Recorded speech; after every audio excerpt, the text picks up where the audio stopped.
brate, ja u septembru, 3. septembra, putujem u Ameriku. Znaš gdje je Amerika? Ne. Blizu, gdje je blizu? Znaš, blizu Srbije? Ne.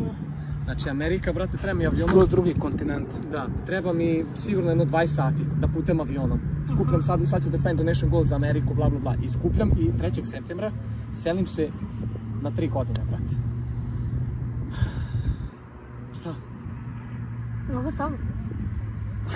Ne mogu, Gedžo, si lud, pa zašto će duplo koštati skuplje? Kako da napravimo pare, brate? A možemo. Imamo 100 imali live, Airbnb. Tako da, brate, mislim, ne znam, ja moram ići sam zato što treba ti i ovaj viza američka. Ti nemaš to, ja to sve to pravim. 3 godine, brate, ja idem na 3 godine u Ameriku. Gedžo će već porast. Ti ćeš porasti i ti ćeš imati baš dosta, ovo ti sad ozbiljno govorim, mislim.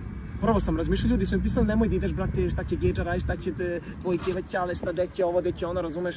Ja rekao, brate, na 3 godine moram otići, znaš zašto?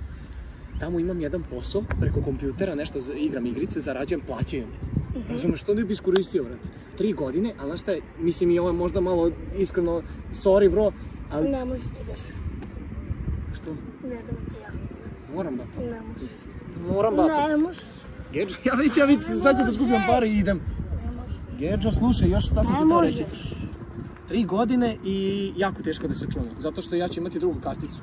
Ne mogu se ja čuti s tom kako da čujem ti MTS, ti meni dozvoliš naš koliko će izaći kredit. Ne možeš da ideš. Gedžo, ja idem već, što ne možeš? Ne možeš. Vidi ga. Gedžo, ja ti ozbiljno govorim. Ali ne možeš.